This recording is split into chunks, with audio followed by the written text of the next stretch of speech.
केंद्र सरकारचा एकच मोठा निर्णय, एकाच वेळी लाखांहून अधिक ऊस उत्पादक शेतकऱ्यांना फायदा. पहलगाम हल्ल्याच्या पार्श्वभूमीवर देशभर संताप व्यक्त केला जात असून पंतप्रधान नरेंद्र मोदींकडून बैठकांचा सपाटा सुरू आहे.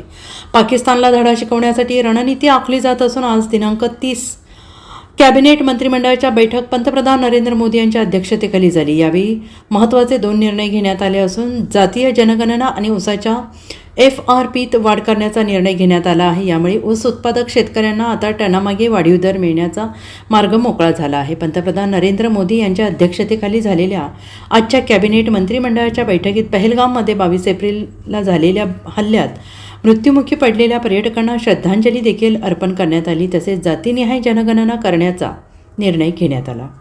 ही मागणी गेल्या काही दिवसांपासून देशातील विरोधक करत होते.